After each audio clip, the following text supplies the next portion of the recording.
Está funcionando el puntero nomás, pero no va. Ah, sí. A ver. Ah, bueno, dale.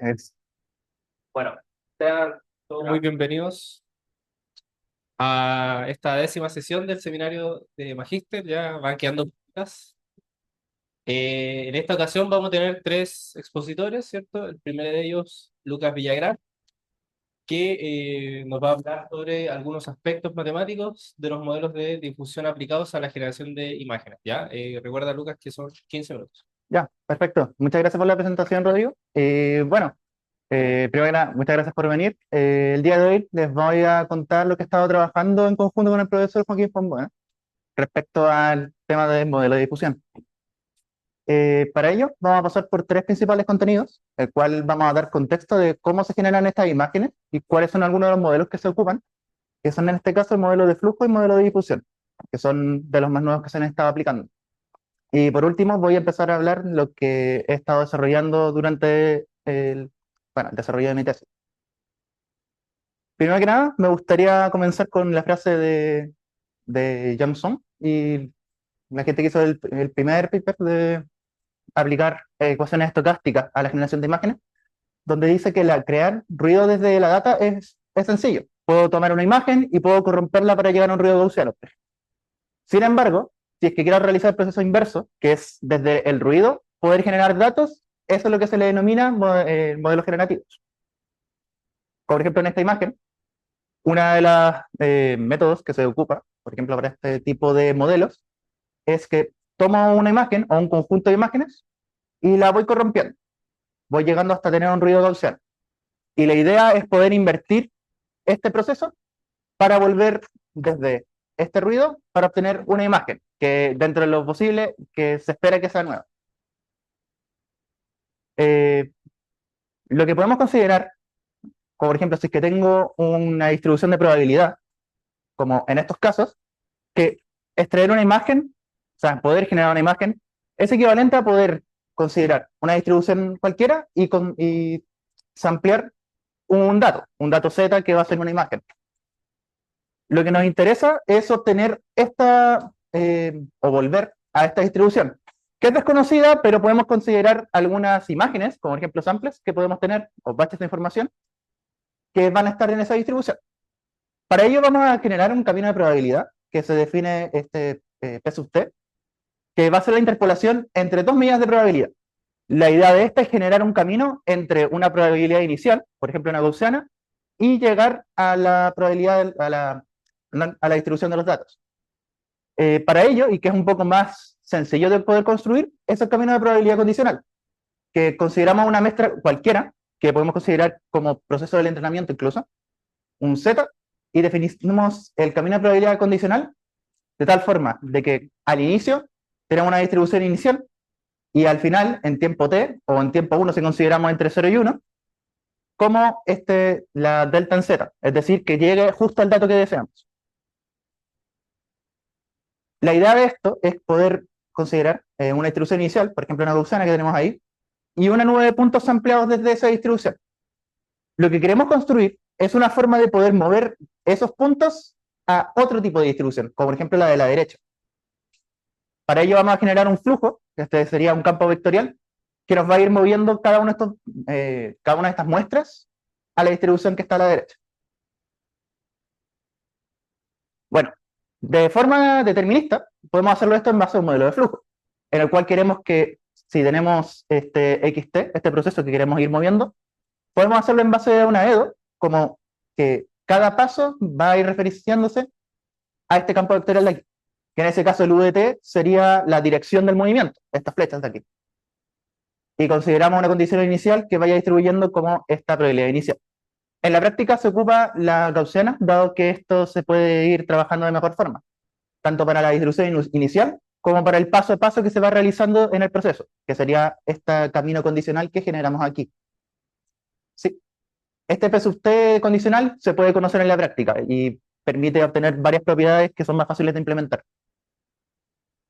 Y bueno, pasamos del modelo de flujo a uno de difusión, añadiendo un ruido aquí, un ruido gaussiano, un movimiento browniano, que básicamente obtenemos un flujo de forma similar, pero vamos añadiéndole ruido. Esto lo que permite es obtener imágenes más ricas y como garantizarnos de que las imágenes que se van a obtener en base a este tipo de modelos van a ser sí o sí distintas a las de las muestras que tenemos anteriormente. La gracia que tenemos es que queremos aprender ese campo vectorial de ahí, al igual que anteriormente. Y eso lo vamos a hacer mediante una red neuronal parametrizada en TED. Tenemos los parámetros ahí. Bueno, para poder simular este tipo de modelos, vamos a necesitar dos pasos principales. Primero que nada, vamos a necesitar aproximar el campo vectorial con esa red neuronal, que eso se puede ocupar con distintos tipos de arquitecturas, por ejemplo, units o transformers, que son las que se ocupan en la práctica. Y la idea es que, bueno, ¿cómo podemos entrenarlo? Lo hacemos mediante una función de pérdida. Para la función de pérdida tenemos que tener una función de referencia, y para ello lo que vamos a buscar es el UTARI que está ahí, es decir, el campo que queremos buscar aproximar. Y luego, cuando ya tenemos el campo vectorial, lo que queremos ir es generar la imagen, que eso se realiza mediante el modelo de difusión, perdón, ocupando la ecuación estocástica, y computacionalmente lo que se hace es discretizarla, mediante el método de Euler-Maruyama, por ejemplo. Bueno, una de los métodos que se ocupa, como había mencionado antes, es generar la imagen, como corromper la imagen, y luego volver a aprender el ruido gaussiano. Y para ello ocupamos una ecuación estocástica invertida en tiempo, lo cual, si tenemos una ecuación estocástica, como teníamos aquí, podemos regresarla ocupando este término de aquí, que aparece gradiente del logaritmo de la probabilidad, que eso se le denomina la función de score, que es una de las funciones que se suele aproximar para este tipo de métodos, y lo que se ocupa para poder ir entrenando esta red neuronal en la práctica. ¿Sí? Bueno, una de las herramientas que se ocupa para obtener este U-target es la siguiente. Si es que obtengo una ecuación estocástica arbitraria, por ejemplo la que estoy ahí, dada una ley inicial, entonces la densidad de probabilidad, o su ley, mejor dicho, va a satisfacer debidamente la ecuación de Fokker-Planck. Que eso es lo que dictamina, básicamente, es que tengo una ecuación de continuidad, en el caso determinista, que me va determinando cómo se comporta este flujo de probabilidad, cómo va entrando y saliendo, y añado un término de difusión al final, que eso va a suavizar, por ejemplo, va a suavizar la distribución. El objetivo principal de mi tesis es que vamos a considerar un elemento, un Y, un prompt de texto, por ejemplo, si están en ChatGPT y quieren escribir alguna imagen como referencial a ese texto, vamos a buscar entrenar todo el modelo, pero en función de esto. ¿Cuál es el problema?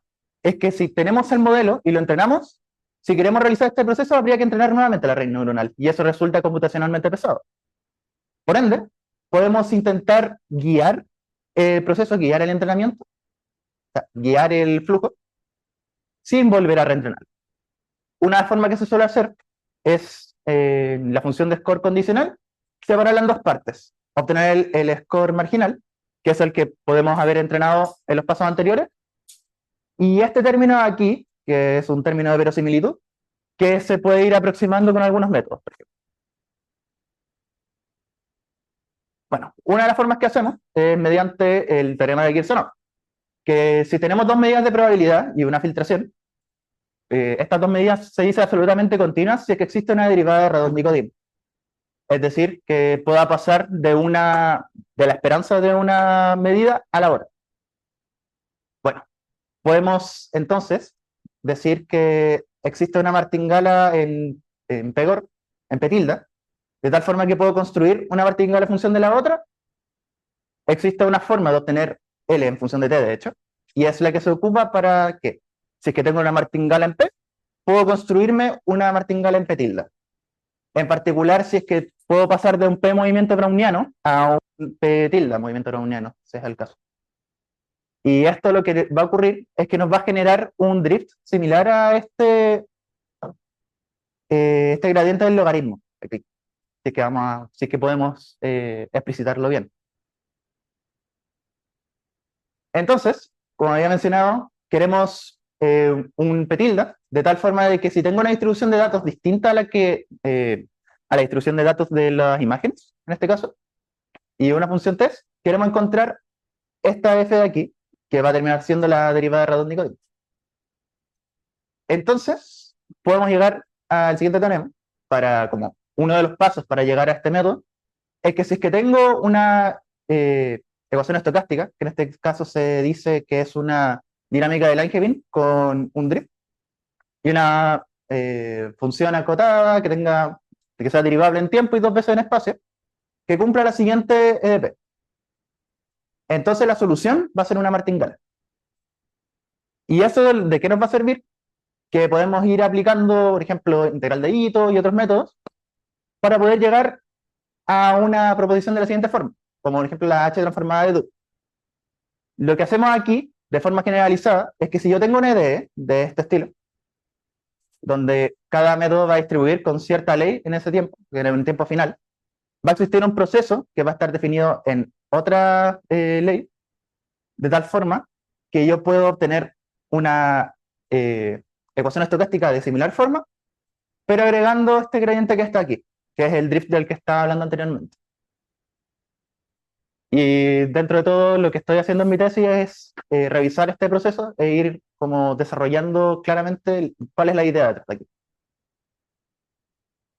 Entonces, lo que queremos con el profesor Juan Bueno es continuar, ir viendo estas propiedades estocásticas, seguir haciendo las revisiones. Y de hecho, uno de los papers que había salido hace poco respecto a esto, hace más o menos un mes. Entonces, la idea es ir viendo cada una de sus ideas, e irlas clarificando y dejarlo de forma un poco mejor expresada, bueno, más clara dentro de todo. Y también ir revisando este Classifier Free Guidance, que es uno de los métodos que se ocupa para ir aprendiendo esta densidad condicional, que es la que se ocupa, por ejemplo, en ChatGPT o en Llama para ir generando imágenes. Y la idea es después de esto, cuando tengamos este método para poder generar, bueno, obtener la densidad condicional en base a la marginal, la idea después es programarlo y hacer comparaciones en tiempo con otros métodos que se ocupan para este tipo de procesos. Esta es la bibliografía que fui ocupando durante el desarrollo de mi tesis y durante esta presentación. Y bueno, muchas gracias.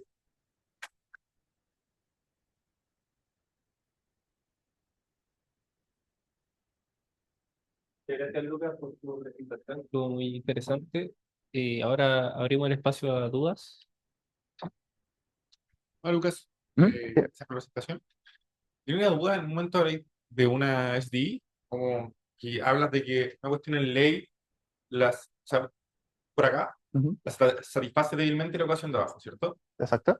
Ya, mi pregunta va como enfocada por el lado de DP, ¿en qué sentido débilmente? Ya. Lo que se puede hacer con esa ecuación estocástica es que se puede aplicar la fórmula de Ito y puede llegar a una expresión donde va a quedar esta densidad por una función test. Entonces se puede cumplir la ecuación de Fokker-Planck, como si es que tiene ambos lados, aplicando Ito y tirando esperanza a ambos lados. Entonces Ok, puede llegar de la ecuación estocástica a la EDP de forma débil. bueno, interesante. No hay problema. Ujú.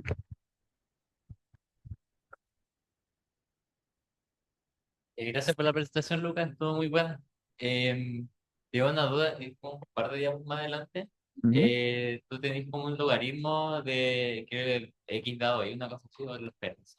¿Esto? Eso, la probabilidad. El y dado x sería algo así como, más o menos como un conocimiento a priori o algo así. Claro, se utiliza como, se me fue la palabra en español, como likelihood, que tanto me calzaría este texto con la imagen que me va generando.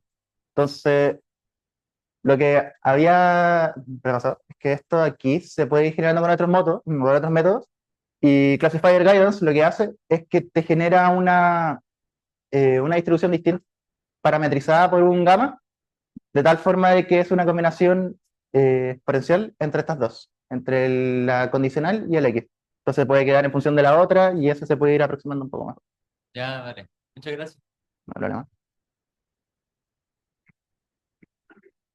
Primero, gracias por la presentación, muy interesante. Tengo hartas preguntas.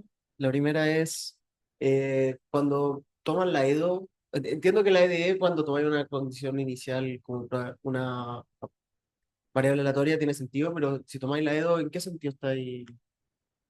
La EDO de Alcáter, ¿no? ¿Sí? Como en qué sentido. O sea, ¿cómo eso está bien definido? Ya, lo que hace primero que nada es sea, la idea principal del modelo de flujo es lo que había mostrado por esta parte. Ujú. Elijo un punto de estos, una condición inicial elegida al azar mediante una distribución, y la idea es ir obteniendo estas como direcciones en las cuales se va a ir moviendo. La idea es irlos desplazando desde una distribución inicial a una distribución final. Ah, Eso ya. se hace con un campo vectorial. Entonces, Entonces, lo consideré como omega por omega, no como una ecuación de continuidad, por decirlo así. claro, también se suele ocupar ecuación de continuidad, de Ya. hecho, para estos métodos. Entonces, ahí puedo obtener como este U, y el U target que era como lo que se desea entrenar, entonces va a tener esta propiedad. Ya. Otra pregunta que es, que generalmente trabaja con ED es como que uno le gustaría trabajarlas como EDO, como si fueran, pero Mm. hay una cosa que es diametralmente distinta, que es la filtración. Entonces te quería preguntar como la filtración, ¿qué rol juega acá? ¿Qué cosas tenéis que pedirle? Y si es la natural o cualquier filtración que tenga P0 o como... Sí, me había olvidado de escribir eso. La filtración que se ocupa acá es en cada tiempo la sigma álgebra generada por el tiempo y por este proceso particular. Y lo que nos permite esta sigma álgebra, o sea, esta filtración, es aplicar, porque esto está condicionado a la filtración, que eso es lo que se realiza en este caso. Sí. Y con el proceso te refieres a como... Claro, al XT que queremos modelar aquí, que este Ya. XT, Ah, el de la imagen. entonces per se va a tener la distribución inicial Claro, entre los filtros. ahí ya la tenemos considerada. Ya. Y la última es, básicamente mostras como algo parecido a Feynman Cat, diciendo que es una martingala, En banca, esto. creo que casi al final. Sí, Ahí. Mi pregunta ¿es una martingala o es una semi-martingala? es una martingala porque lo que nos permite es que, bueno, esta es la que se denomina ecuación de Cauchy, de hecho que se me había olvidado comentarlo, ¿Ya? y lo que nos permite que tenga esta propiedad es que podamos separarla como un término constante, o sea, un término que sea como la integral estocástica del gradiente, que eso termina siendo una martingala. Y Ya. el otro término que es de variación acotada es este de acá. Entonces queremos que se anule para que sea martingala. Ah, Claro. ya, será. Ujú. Muchas gracias. Dale. Hola Lucas, gracias por Ujú. la presentación.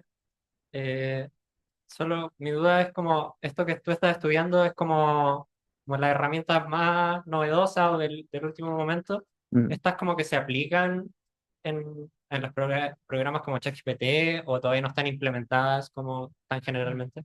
Eso no estoy muy seguro. O sea, más que nada porque lo que estoy haciendo ahora es algo que se vio hace muy poco, como ver acá, el 20 de mayo de 2025.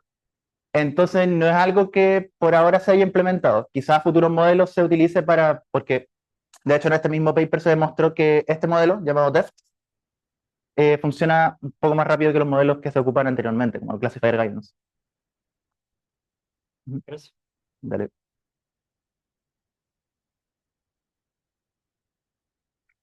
¿Dudas en el Zoom? Ah, sí.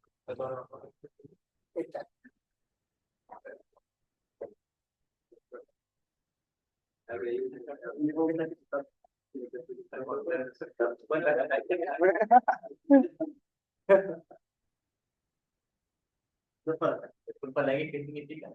Ya. Con dos rayitas. Ya. Bueno, Agradecemos Esta- nuevamente a Lucas por Ujú. su presentación.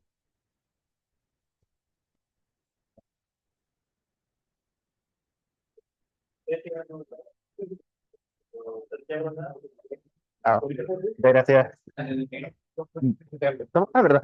Se me lo llevo para la casa. Pero todo sabe. Ahí.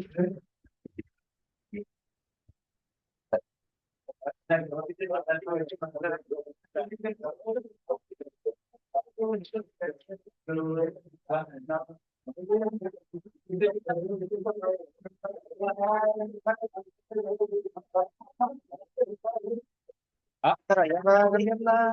no, no, ahí está. Pero ¿a dónde tengo que apuntar cuando lo cambio? Ah, sí, allá, porque ahí está el resultado. Ah, ya. Vale.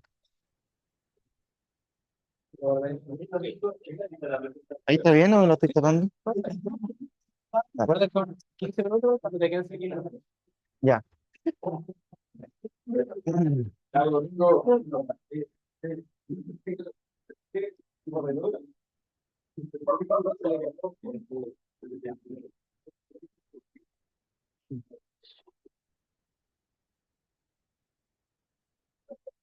Ahora paso a la segunda exposición del día de hoy, ¿cierto? Que va a estar a cargo de Benjamín Pastene, que nos va a hablar sobre downscaling de datos de viento mediante técnicas de Deep Learning. Adelante, Benjamín. Gracias. Buenas tardes, compañeros. Bueno, mi tema de tesis se centra en lo que dijo Rodrigo. Mi profe guía es Iván Rapaport y mi profe co-guía es Pedro Montalegre. Y bueno, vamos a dar una breve introducción de mi tema, ¿ya? ¿Qué es el downscaling? El downscaling básicamente es aumentar la resolución espacial de predicciones meteorológicas, ¿ya? Y para esto tenemos dos tipos de modelos que son los dinámicos y los estadísticos. Yo me voy a centrar en los estadísticos y aquí un ejemplo de downscaling, ¿ya? La motivación de hacer esta tesis es dado que en Chile los datos disponibles que hay de vientos son bastante de baja resolución y, em, y esto implica que los datos que hay no logran capturar fenómenos locales como los vientos que hay tanto en fiordos, valles, islas. Por ejemplo, aquí un ejemplo de datos de baja resolución, donde la isla, donde los datos no incluyen esos datos. O sea, no se sabe qué pasa en la isla. Entonces, los datos que se usan regularmente en la práctica son los de ERAFAI, que es un reanálisis climático producido por la SMWF, que combina observaciones reales de satélites, estaciones, con un modelo atmosférico global, generando una predicción coherente, ¿ya? Estos datos se usan en meteorología, energías renovables, agricultura y cambio climático. Su resolución es de 0.25 grados por 0.25 grados y genera datos cada hora desde 1940, ¿ya? Este producto tiene las variables de viento y muchos más. Aquí mencioné los que me importan nomás, que son los de viento a 10 y a 100 metros de altura, temperatura de aire, etcétera, ¿ya? Un ejemplo es que lo que queremos es, dado un bounding box, como la línea verde, eh, recibir los datos que están dentro de esos puntos, ¿ya? Entonces, ¿en qué tendría aplicación esta tesis? Sería, por ejemplo, en energía eólica. Por ejemplo, al tener datos de viento más precisos, podemos ubicar de manera óptima la ubicación de las turbinas. En acuicultura, al momento de querer modelar el océano, estos modelos por lo general reciben como entrada datos de viento, dado que estos inducen un oleaje y el oleaje induce una corriente, entonces influye mucho, ¿ya? Y hay más ejemplos. Los modelos dinámicos, ¿por qué no hacerlo con modelos dinámicos? Porque estos tienen un alto costo computacional, se pueden demorar horas en entregar un resultado y dependen mucho de las condiciones borde, y por lo general se requiere mucha experiencia para poder configurarlo y calibrar estos modelos, ¿ya? El Deep Learning, la idea es que solucione esto, que es como lo enfocamos en la tesis, y lo usamos porque estos tienen la capacidad de modelar relaciones no lineales complejas también, y se adapta muy bien a los datos geoespaciales, que es a lo que nosotros tenemos pensado, ¿ya? Y también requiere muchos datos, pero una vez entrenados los modelos pueden entregar su respuesta en segundos, incluso menos de un segundo, ¿ya?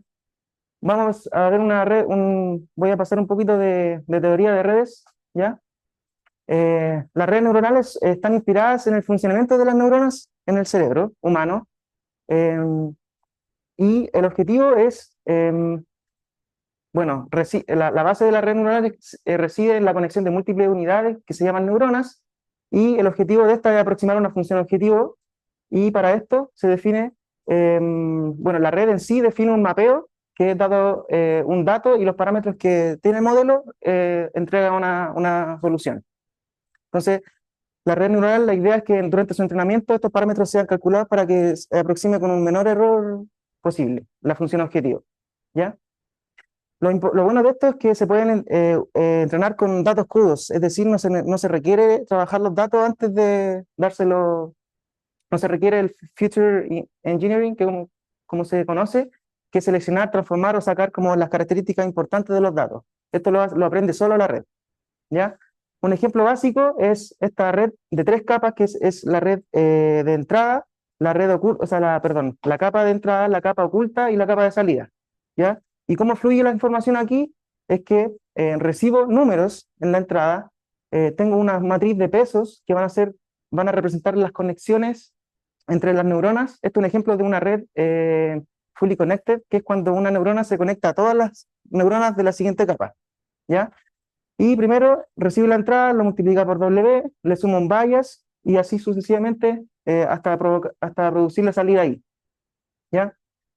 La función de activación es lo que nos va a dar la capacidad de extracción de la red, dado que lo que vimos anteriormente es todo lineal, ¿ya? Entonces, luego de que una neurona calcule su presalida, por decirlo así, se le aplica una función de activación, que son funciones no lineales, que le dan, por ejemplo, estas que son las más comunes, sigmoides, la vimos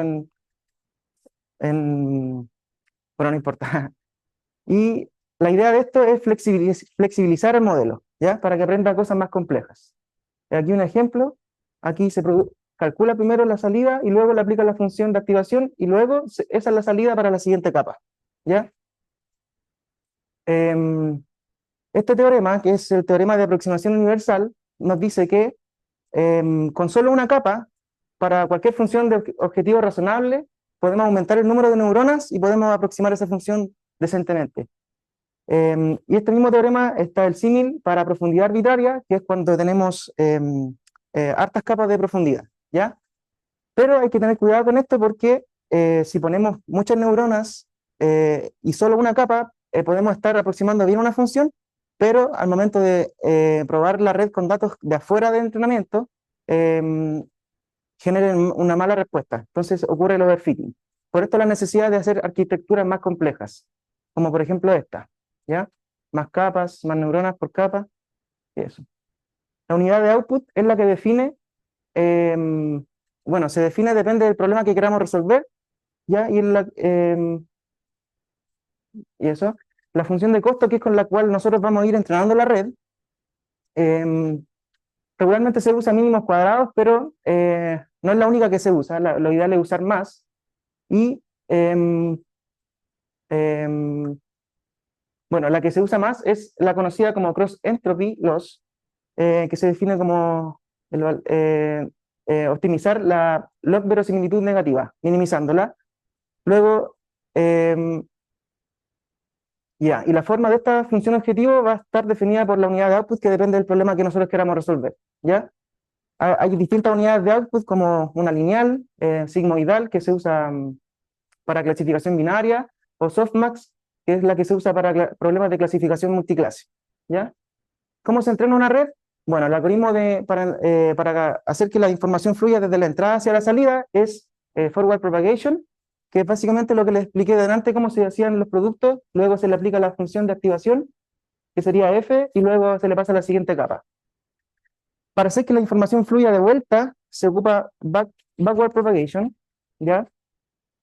Una vez calculados los gradientes, de acuerdo, el gradiente de la función de costo con respecto a los parámetros que nosotros tenemos, se empiezan a actualizar los parámetros desde adelante hacia atrás, ¿ya?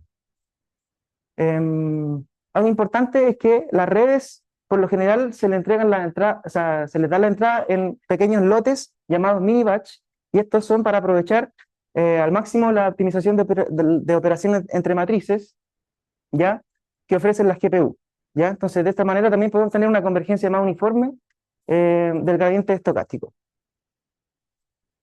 Aquí un ejemplo de operación, cómo se calcularía el gradiente de la función de pérdida con respecto a los pesos de una sola capa, ¿ya? Para actualizar los parámetros tenemos distintos algoritmos. Este es el más básico, ya que solamente con un learning rate, que va a ser como el tamaño del paso que yo doy, en la dirección del gradiente, del máximo gradiente, o sea, negativo. Está el momentum, que son variaciones que hacen que que los modelos converjan de mejor manera, más rápido, que se necesiten menos tiempo de entrenamiento, ¿ya? Y que no caigan también en mínimos locales.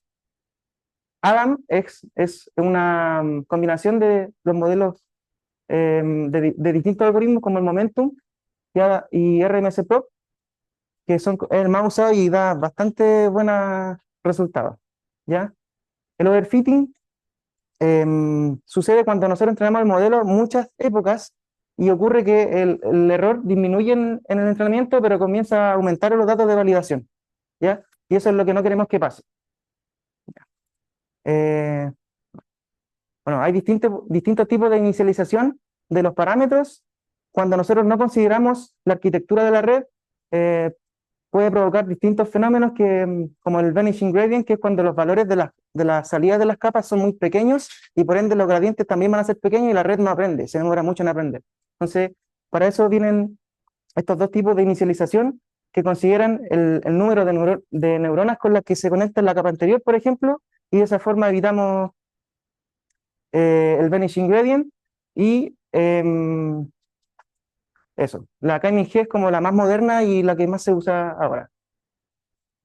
La regularización trata de hacer que nuestro modelo genere un buen resultado para los datos fuera de entrenamiento, y hay distintas formas de hacer eso. Por ejemplo, la regularización L2, que es acotar un poco o darle un límite a la magnitud de los parámetros. Data augmentation, que es generar datos falsos, como rotaciones, zoom en el ejemplo de imágenes. Dropout, por ejemplo, apagar ciertas neuronas durante el entrenamiento para que de esta manera establecer un poco de ruido y la red funcione mejor fuera de muestra. Un ejemplo de dropout.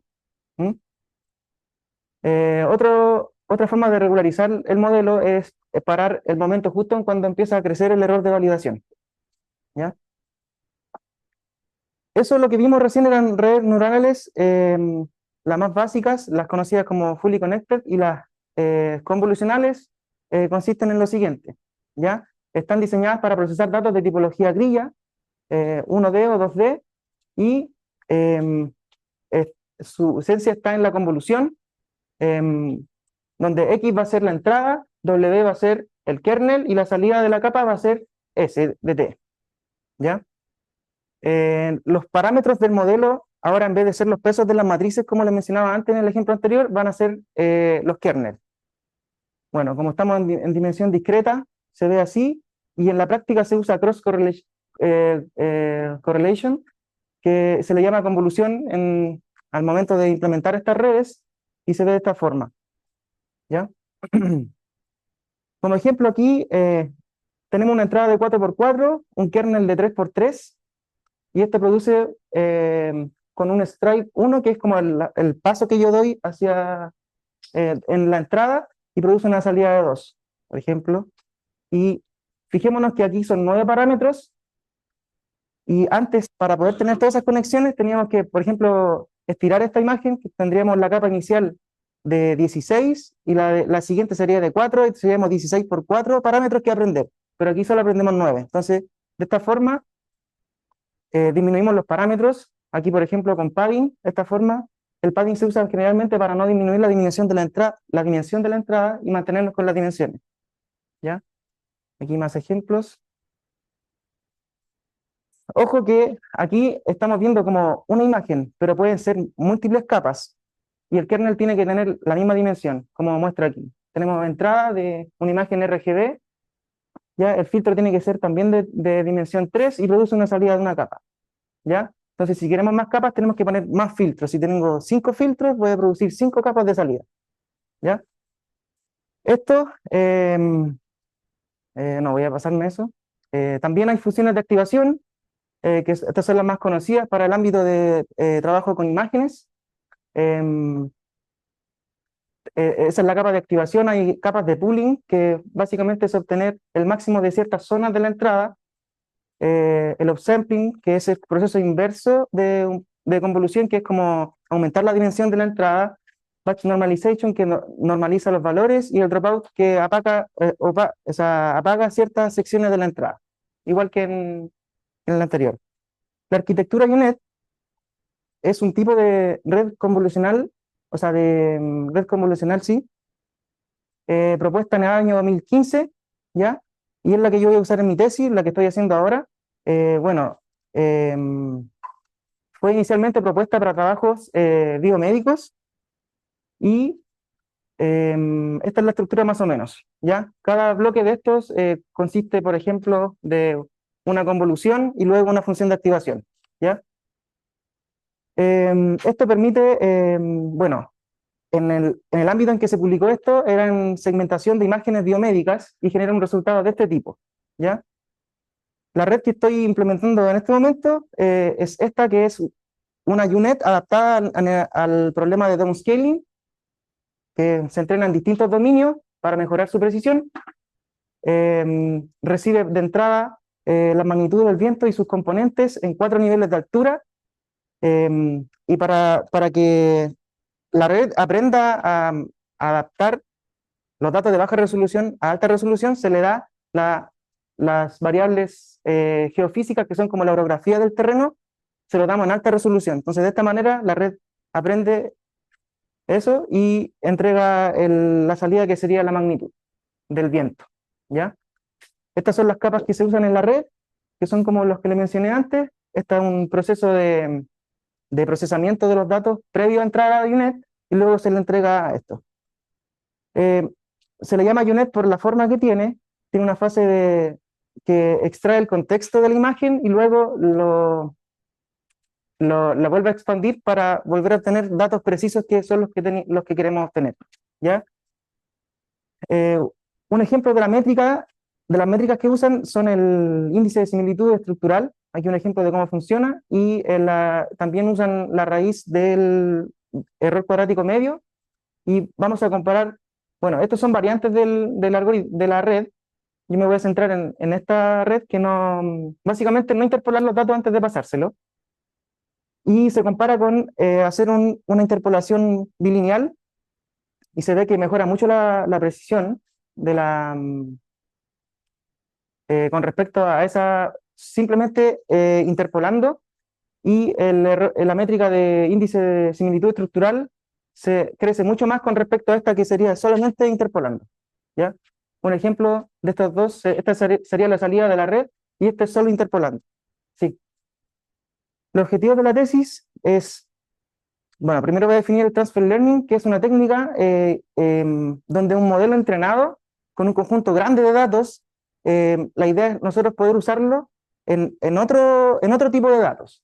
O sea, la idea es reutilizar y adaptar este modelo, volver a entrenarlo un poquito para adaptarlo al problema que nosotros queremos resolver, ¿ya?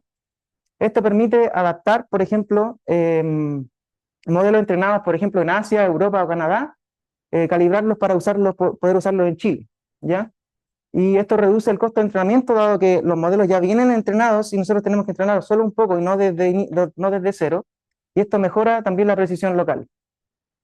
Bueno, el objetivo sería implementar esta arquitectura UNet, o más adelante UFormer, que es como lo nuevo que viene saliendo, bueno, que ya salió, de Deep Learning, que están mostrando bastante buenos resultados en el ámbito de downscaling. La idea es explorar arquitectura híbrida entre estas dos tipos de redes, y estudiar variantes y exploración de variables auxiliares, por ejemplo, agregar más variables de entrada o quitar, ¿ya? Entonces la idea es aplicar el transfer learning de estos modelos que están aplicados en otros sectores, aplicarlo en Chile, dado que la escasez de datos la compleja topografía que tiene Chile, dada la variada geografía, ¿ya? Y esas son las referencias de donde saqué la información. Esa es mi presentación. Muchas gracias.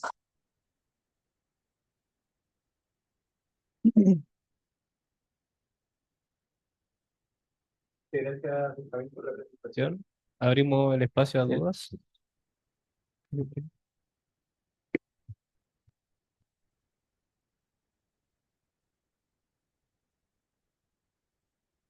Benjamín, gracias por la presentación. Un poco como duda respecto al objetivo que tiene tu tesis es, ojalá implementar los datos que tenemos en Chile y ver si es que entrega buenos resultados, o tu enfoque es más, pues, teórico, como intentar ver cómo la red neuronal que estás implementando tiene como sustento teórico. Claro. No sé si... Ya, si claro. estos modelos que yo estoy implementando están entrenados con datos, por ejemplo, de Canadá, y están, para poder llevarlos aquí a Chile, nosotros tenemos que adaptar la red partida a los datos que tenemos aquí en Chile, la estructura y la arquitectura de la red, la dimensión y todas esas cosas. Entonces, la idea es obtener el mismo producto que tienen ellos, obtenerlo aquí en Chile, modificando cierto la arquitectura de la red. em, y para esto, eso no es trivial porque allá tienen datos buenos. Aquí no hay casi nada de datos.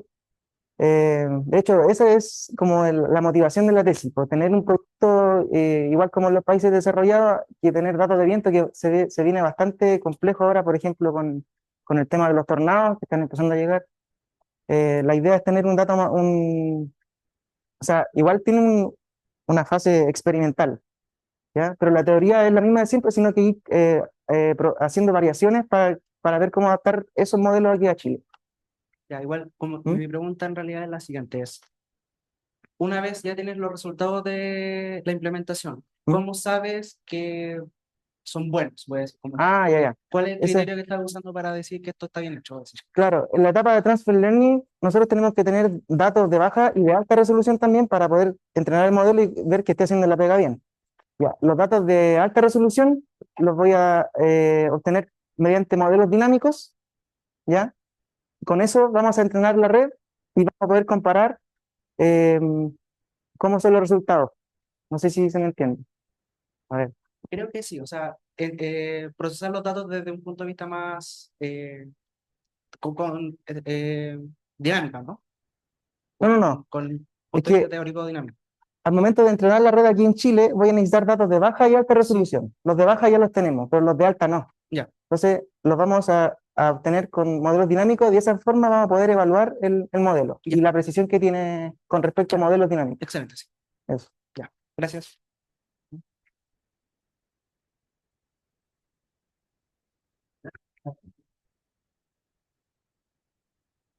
Hola, hola. Primero que Hola. nada, muchas gracias por la presentación. Tenía una duda más que nada porque estos datos después los quieres como implementar para poder hacer las predicciones, como el downscaling, ¿verdad?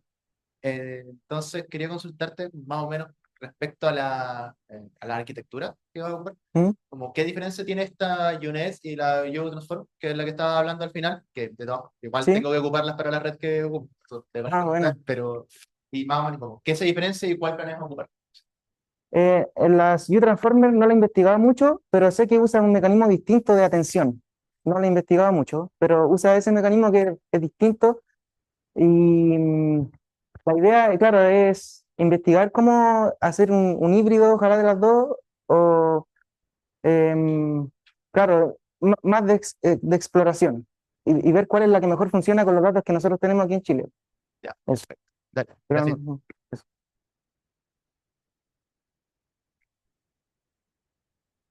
En el Zoom hay dudas. Bueno, si no, nadie más tiene dudas, agradecemos nuevamente a Benjamín por su presentación. Eso es.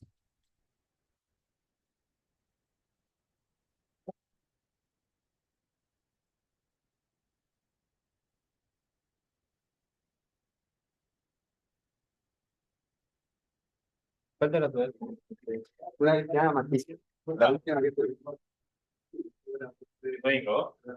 Pensé que había oído. Pensé que había oído. No me compilaba. ¿Cómo hago esto? Uy, me hice la correcta. Gracias, gracias, gracias.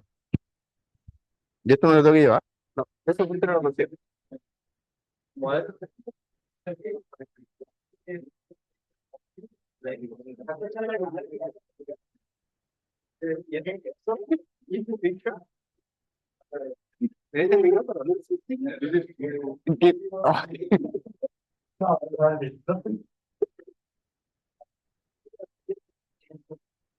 ¿Cómo las diapositivas?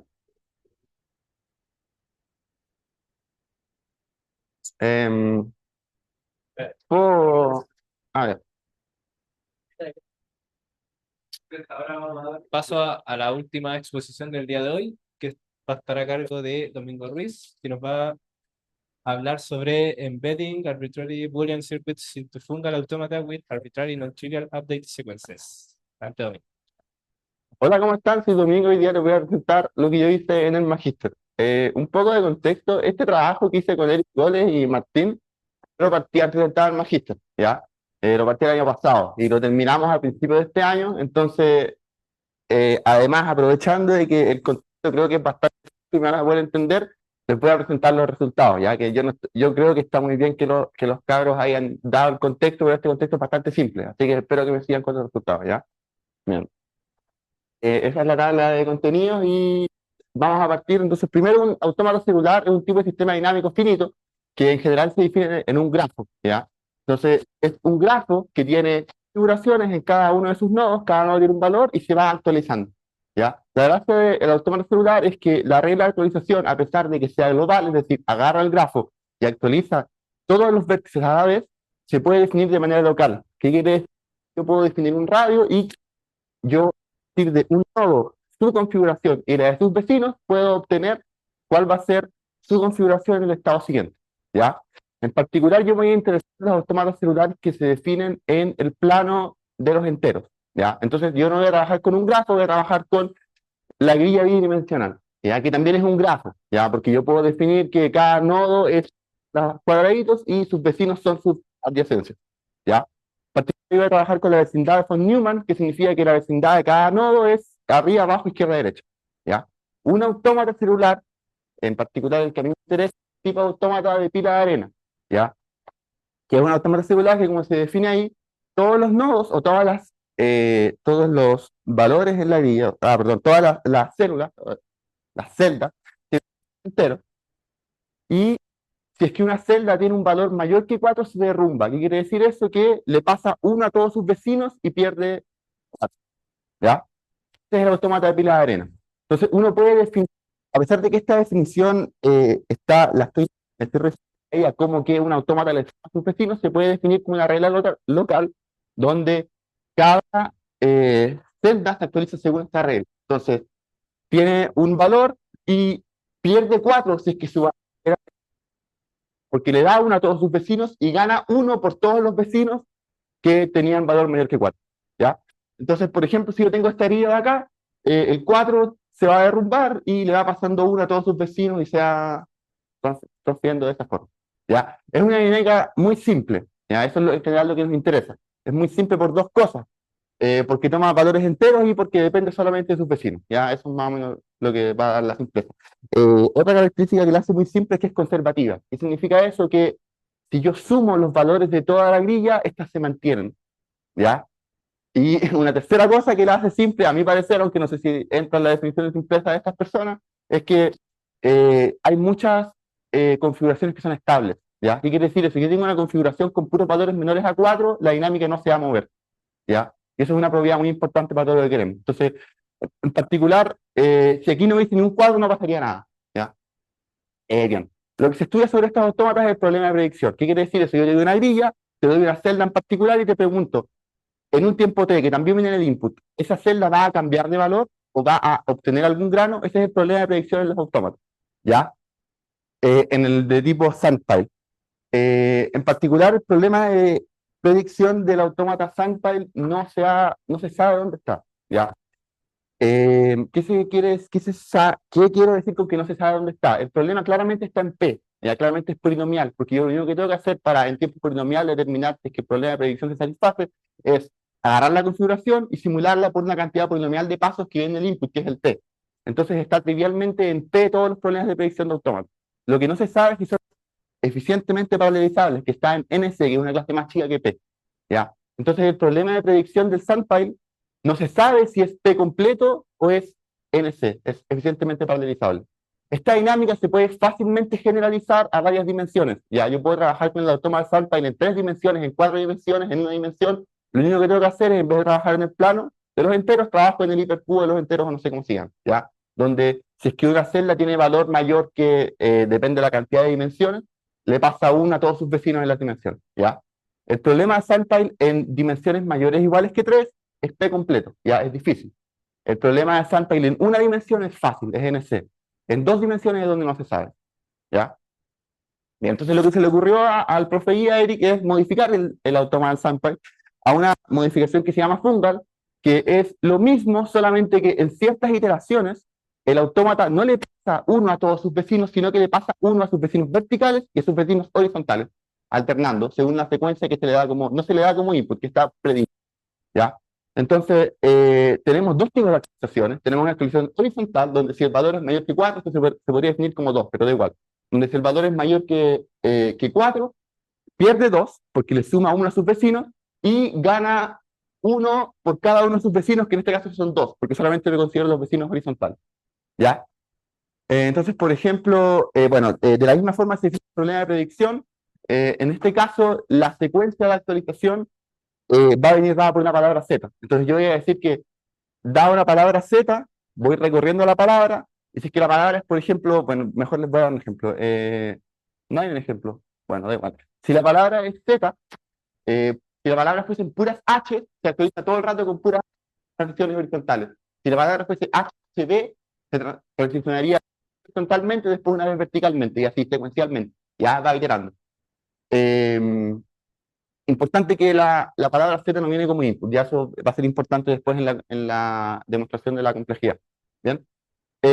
Goles demostró que la palabra H4B4 es P completa, ¿ya? Entonces el problema es difícil con la palabra H4B4, y toda la idea de esto es que si nosotros vemos este ejemplo de aquí, yo aquí tengo una especie de cable, ¿cierto? Que son como los caminitos de 3, ¿ya? El problema de estos cables es que yo no los puedo cruzar, ¿ya? Ven claramente por qué, porque si yo tengo un cable que baja y un cable que sube, cuando el 4 se va moviendo hacia la derecha, cuando pasa por el cable que se está cruzando, la señal se transmite para todos los lados.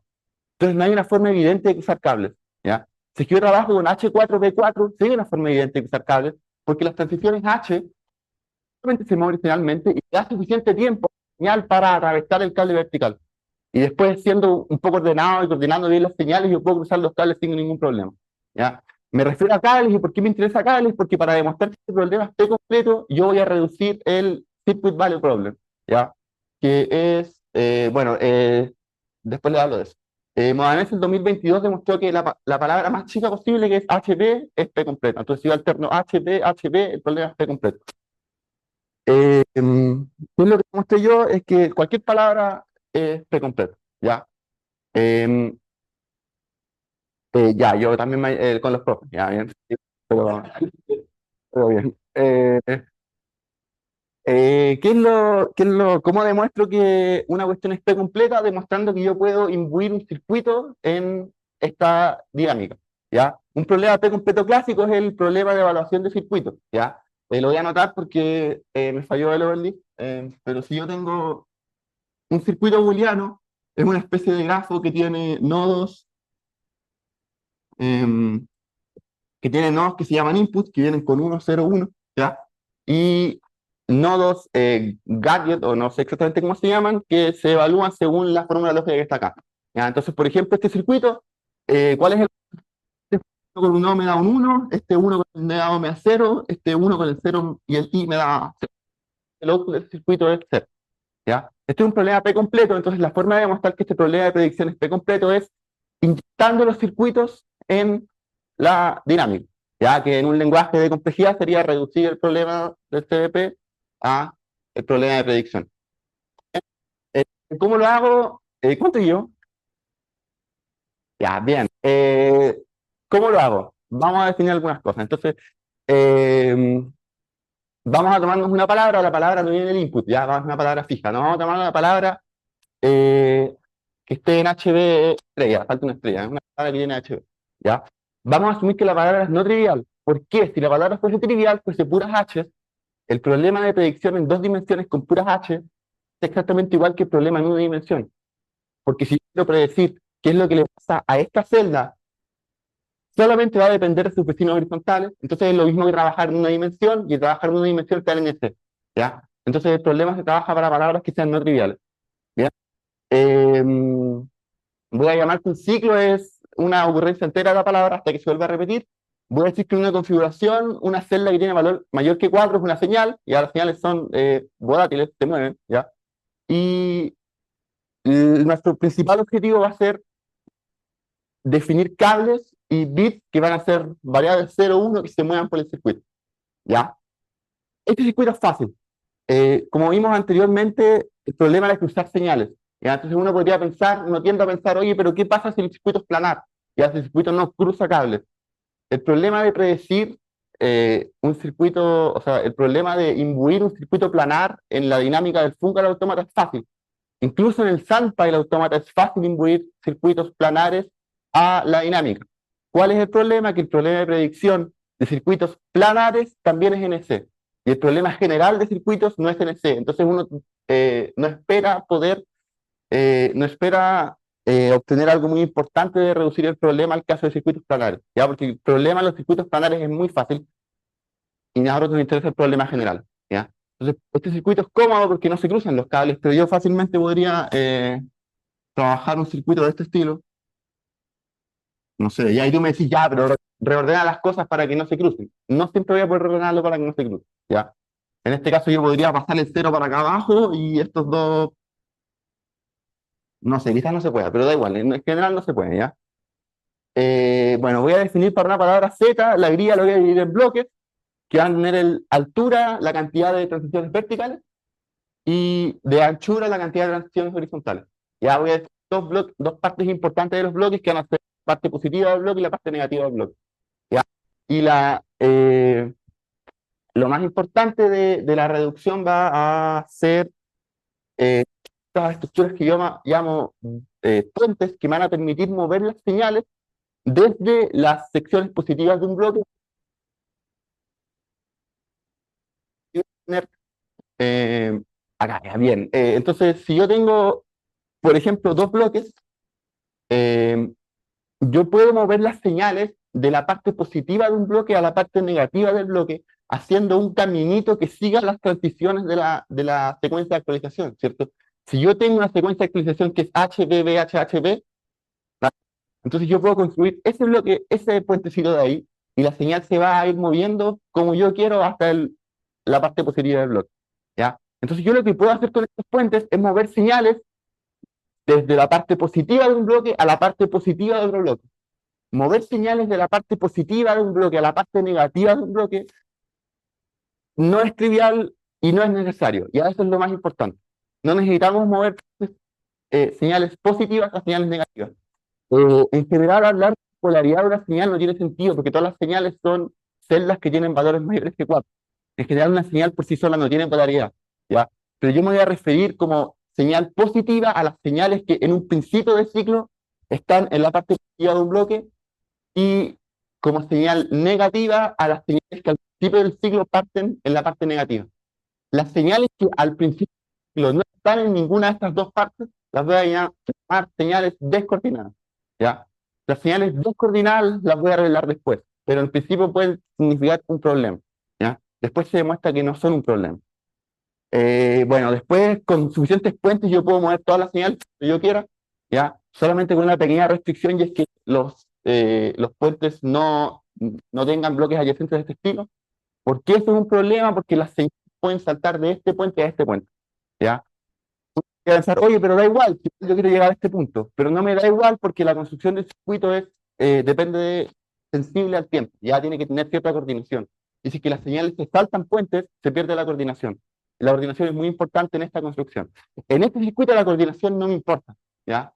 Porque no hay un tiempo. Las señales se mueven instantáneamente hacia abajo. En el circuito que voy a construir, la coordinación de las señales es muy importante, entonces yo me tengo que preocupar de que las señales no se salten puentes, ¿ya? Bueno, ese es un puente más grande. Esta es una estructura que se llama retardador, que lo que hace es que mantiene a la señal en un bloque por mucho tiempo. Yo podría aquí agrandar esta sección y hacer que la señal se mantenga en este bloque por más tiempo, ¿ya? Aquí yo tengo una forma de duplicar señales, una forma de mezclar señales, o sea, que si es que llega una de aquí o de aquí, llegar al mismo punto. Y lo más importante, una forma de cruzar señales. ¿Cuál es el truco? Que esta forma de cruzar señales puede cruzar señales negativas con señales positivas, ¿ya? Esta, esta construcción de acá solamente me sirve para cruzar señales positivas con señales negativas, ¿ya? Y por eso era importante la ocurrencia de trabajar con dos tipos de puentes distintos, los positivos y los negativos, para poder hacer que esta estructura funcione, ¿ya? Y bueno, aquí hay un ejemplo de cómo funciona. La señal positiva parte acá, llega acá. Durante la transición, aquí se se escapó una señal, ¿ya? Y uno podría pensar, oye, pero en sí puede ser que tuviste suerte con esta palabra, ¿ya? Y por eso la estructura te funcionó. Eh, ¿Por qué no puede que en otras palabras esta señal de aquí llegue acá, al otro lado? Donde tú no quieres que llegue, porque tú no quieres que se duplique la señal. Se puede demostrar, no lo voy a hacer. Se demuestra con un tema de que las señales mantienen la paridad. Entonces, todas las señales, con un tema de paridad, no lo voy a hacer, pero da igual, se puede demostrar. Bien, y una estructura de tipo switch que lo que hace es que esta señal va a llegar hasta acá solamente si una señal anteriormente llegó desde este punto. Entonces es un switch que, como un activador, ¿bien? Sí. Bueno, con todo eso yo puedo representar un bit como dos cables, ¿vale? Puedo duplicar bits, y esta es la apuesta más importante, que es el NAND, eh, mm, que con esta estructura de acá yo puedo representar la operación esa, ¿ya?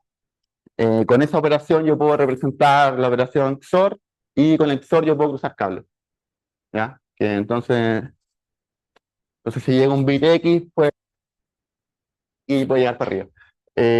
Una cosa, esta figura es trucosa porque el tamaño de los retarders es mucho más grande, ¿ya? Entonces es medio, esta estructura es sensible al tiempo, y yo necesito que el retarder de aquí espere a que la señal llegue. Entonces es que este retarder termina de retardar la señal antes de que la señal de aquí abajo, perdón, esta es la que llega para allá, llega, el NAND no va a funcionar. Entonces tengo que tener cierto cuidado con el tamaño de los retarders, y es complicado porque si el retarder, esta parte del cable se agranda también, ¿ya? Porque esto tiene que pasar por alrededor del retarder.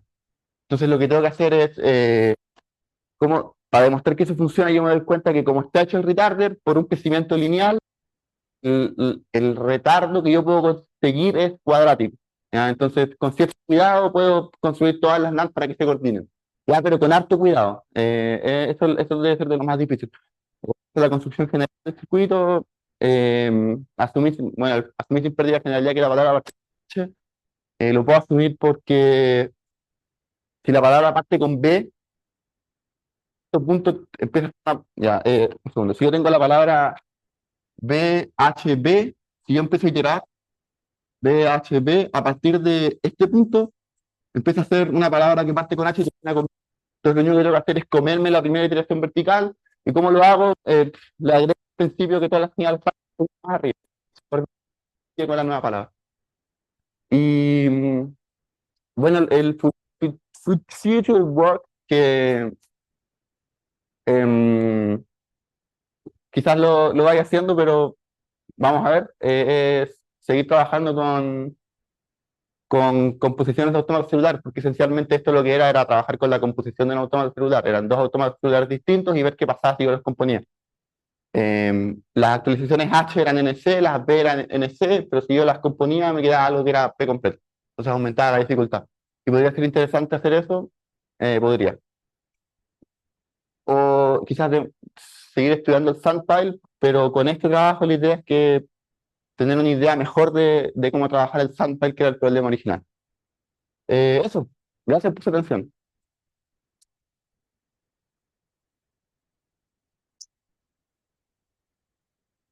Gracias por su presentación también, muy interesante. De nada. Abrimos el espacio a dudas.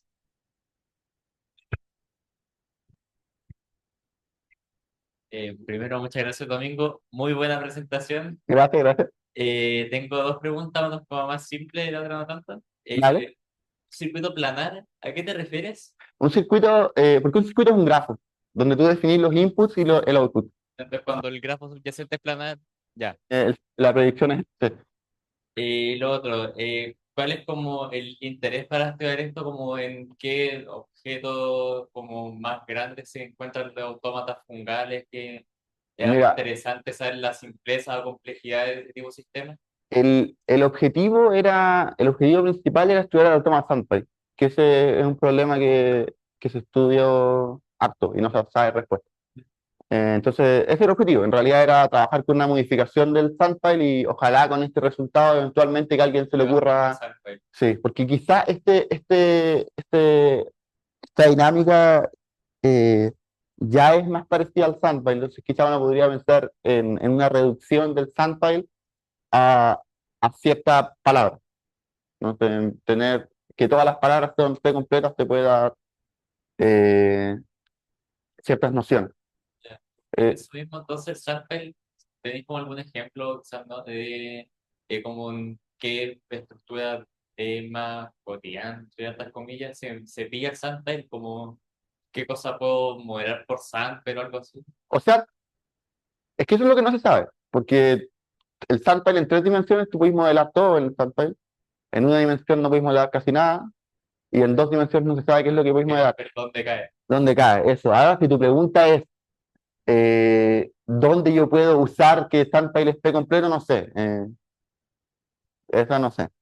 Ya, vale. Pero ese era el problema grande que estábamos estudiando como en principio. Vale, muchas gracias.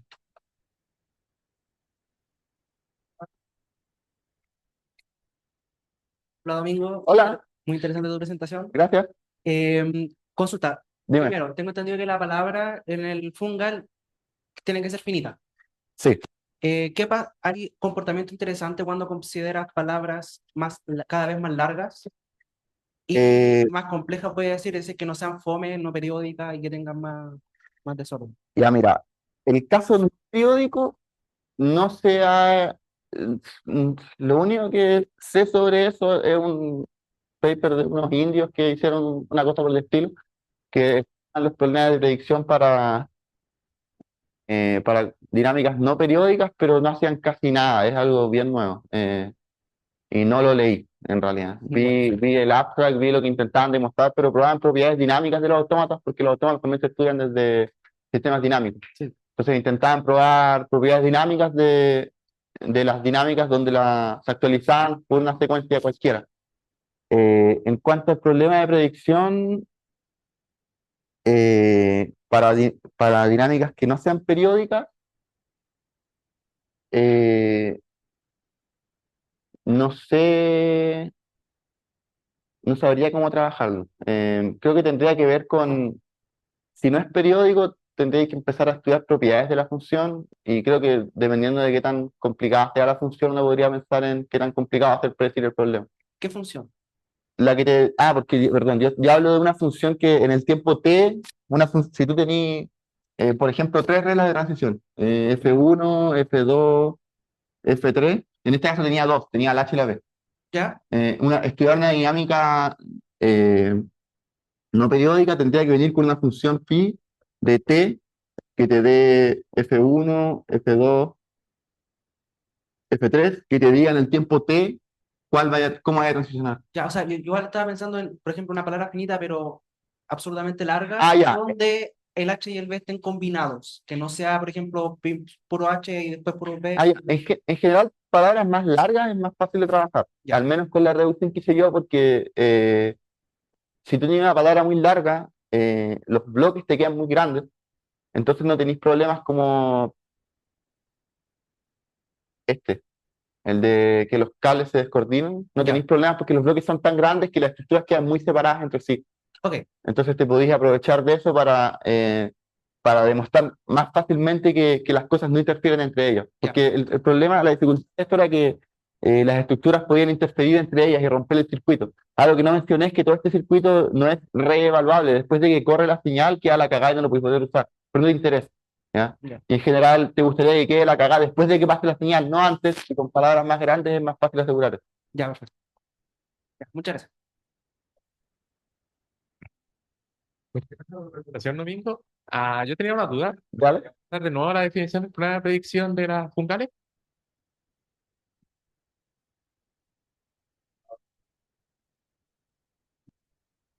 Eso. ¿Cierto? Sí. Ya. Mira, la duda que yo tenía es que, más que nada por curiosidad, ¿te has preguntado si yo, como explico el tiempo que tiene que suceder, por esto, Me da la impresión de que tus concepciones, que la cosa llega al estado, al hacer una que te interesa, tiene más o menos que ver con la profundidad de tu circuito como con gas. Está bueno que Sí, te tengo. sí, sí. ¿Qué pasa, por ejemplo, si yo le compro una acción sobre esto? Que sería el circuito, que tengo paralelo al circuito, a poner la restricción en la profundidad del circuito. Pero, ¿a qué te una restricción en del circuito por el fungal, ¿no?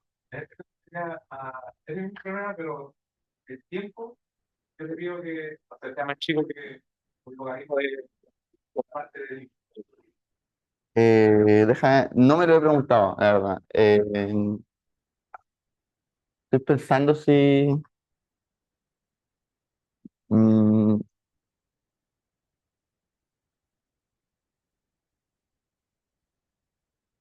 no me lo he preguntado. Tendría que pensar bien cómo definirlo. Mencionaste que parte de la razón de por qué eres capaz de demostrar que tu programa es completo y la cosa no se traduce como una demostración para las samples es que aquí tú puedes separar a los cables que se cruzan. Si yo considero un problema muy similar que, por ejemplo, me permite en el mismo setting, tengo palabras W, pero yo no Ajá. tengo palabras. En la otra palabra es igual que el sample, era más difícil. Solo puedo como definir. ¿Cómo lo entendí, perdón? El mismo problema, yo tengo la palabra W, pero las palabras H no solo horizontal, sino que en ambas direcciones, como el sample original. Ah, eso ya, sí, Pero ¿es más fácil o cómo? ya, eso sí se ha estudiado y se ha estudiado a distintas vecindades. Se hace como, por ejemplo, una vecindad interesante era en las transiciones H, tú hacías y dabas para tus vecinos derecha arriba y en tus vecindades, en la otra te derrumbáis para abajo y la izquierda. Se ha estudiado y se demostró que para muchísimas vecindades, yo no lo vi, pero los profes me comentaron que para muchísimas vecindades el problema era NC, era más fácil de predecir. Ahora, el que tú dices parece más difícil porque es así o no, ese era Sí, justamente eso. ese, yo creería que, mm, no sé, yo creo que la construcción de H4, esta construcción, funcionaría para este tipo de transición, porque aprovecháis usar y todo el resto te movís como queréis. Durante estas transiciones te mueves como quieres y durante las transiciones H aprovecháis de usar cables. Pero no sé si para palabras generales puede hacer lo mismo. No sé, ahí quizás hay lo que yo quiero creer es que no, es que si cualquier transición de autómata de HP es P completo, entonces para todas las palabras es no P completo, pero quizás para este tipo de transición me cuesta creer que para todas las palabras se comporten igual. Yo sí creería que para algunas palabras es una P completo, problemas también. Ah, ok. Oye, y ya con todo esto que realizaste, eh, Dale, dale, dilo. Pasa el micrófono. Sí. ¿qué sospechas del problema de las samples? Eh, eh, yo creo que está en Pailes NC, pero es difícil porque eh, es difícil el problema. Yo creo que NC porque es simple y, y podía explicarlo como muy localmente, pero es un argumento como el de el del loco que decía que P era igual a NP, como que si tú así, Invirtió el si tiempo tú, de cara si tú ponías porque dinámicas al azar, empezamos si no, si no, quedarnos hasta después del almuerzo. Bueno, agradecemos nuevamente a Domingo por su presentación. Y muchas gracias a todos ustedes por su participación el día de hoy. Nos vemos la próxima semana.